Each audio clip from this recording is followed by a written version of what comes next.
According to what it says here, it's unclear what it means to bring contentment to his maker. If everything is just appears to the created beings, what does it mean to bring him contentment? And you thought you're bringing him contentment. Well, to the friends, to something outside of me. That's how it's always. The Torah speaks in the language of people. And about the Creator, we don't talk about it at all. Never. Everything we speak about how it's revealed in our kilim. That's why we say Havaya, Yud Ke Vav Ke, as our mold, and anything that occurs in it, we talk about. But he writes about him. He says he is unchanging. Why is it important for me to know that? Why do we need to know that if it's not in our attainment? So you see that he's explaining to you more and more that as you are growing, you attain that there are no changes in him, and that all the changes are only in order to expand your vessels of reception. And that gives what? This gives you the ability to grow in an unlimited manner. And nevertheless, you know that you're not attaining him. Him, never. But what you can, according to your kilim. Not attain it, okay. According to my vessels, that's fine too. But what does it help me if I know that there's no change for him at all?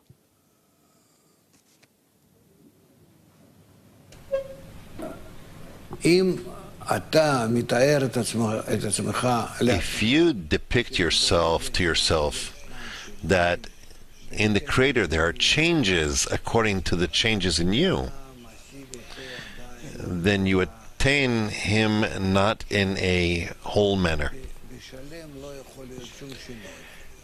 There cannot be any changes in a perfect one.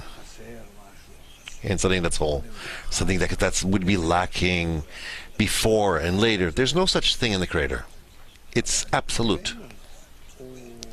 But relative to us, he plays. The whole of creation is playing with the whale. He's playing with us. Meaning, what does it mean that he's playing? That he himself does not have anything to do with all the changes in the creature and what he's doing with them.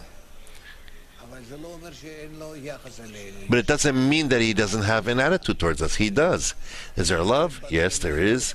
Does he care for us with devotion? Absolutely, in everything. But what is it that he's not making any change for us?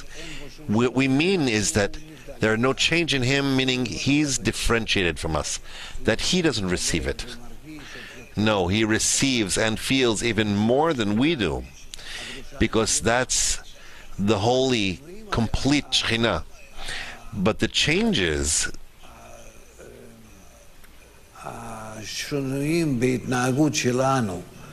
the changes in our behavior, in what we are, and how he needs to behave with us, don't make in him any changes. There in our root, it is absolute love. And there's no change there. How could there be a change in absolute love? So when we say devkut with what? Until we reach that devkut, that adhesion that we're talking about, that you attain that in the Creator himself, due to his perfection, there's no changes in him. Although all the changes are relative to us.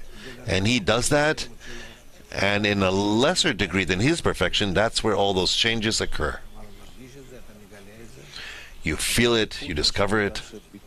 But devkut means that exactly the form of the Creator is also taken on by the creature. The creature also attains the complete perfection, where there are no changes already, where he and his name will be one on that day. As we just learned, him and his life and his self are all the Kiddush. There's no change there.